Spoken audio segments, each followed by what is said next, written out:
Hello and welcome to Fab Eats. Today we decided we're going fancy and gave the silky mashed potatoes an elegant look. Let's watch what we've got in result. Boil a kettle of water. Take 4 or 5 large potatoes, peel and place in a bowl. For this recipe, Yukon Gold works best.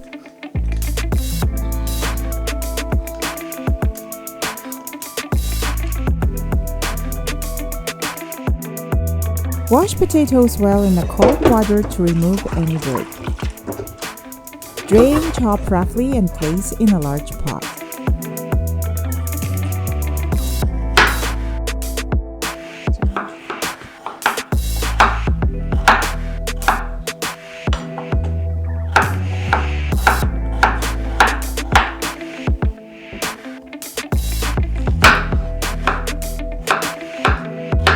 Pour hot water over potatoes so that it covers them for 2 to 3 inches or 5 to 7 centimeters. Hot water will reduce the cooking time and save you a few minutes. Add a couple tablespoons of flaky salt and give it a stir. Boil potatoes on medium heat for 10 minutes or until tender. Once potatoes are cooked, drain them immediately. There are several methods of doing that, but I find this method being the quickest, so if you choose the same method, you have to be careful, as the steam is very hot.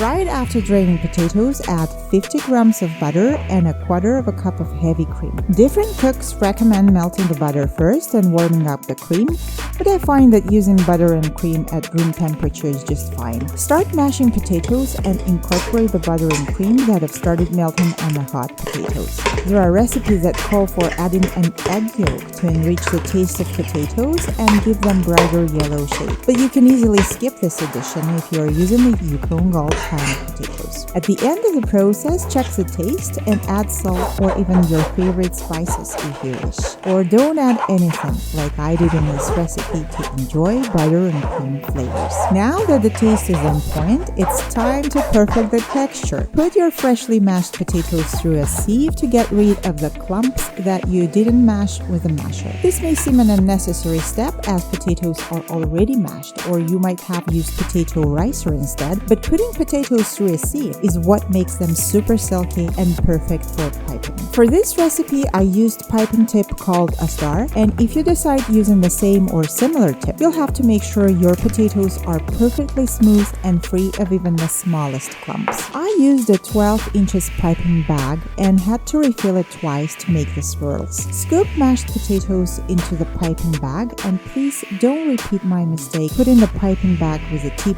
into a glass. The thing is that when you fill the piping bag with mashed potatoes, it gets quite heavy and the tip is being displaced and pushed into the piping bag. Adjusting and placing the tip correctly takes time, so it is easier to hold the piping bag in one hand and fill it with another. Pipe mashed potatoes starting from the center of the swirl and then in a circular upward spiral motion onto the prepared baking tray. At this point, turn on the broiler and bake the swirls in preheated oven until the edges are slightly brown.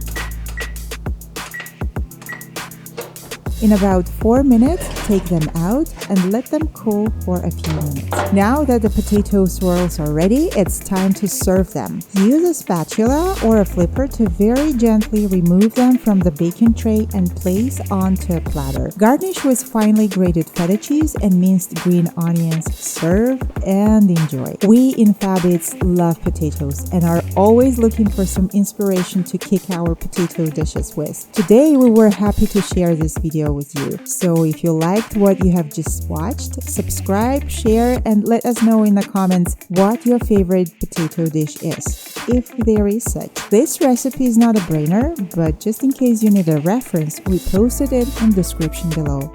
Thanks for watching and stay tuned for the next episodes.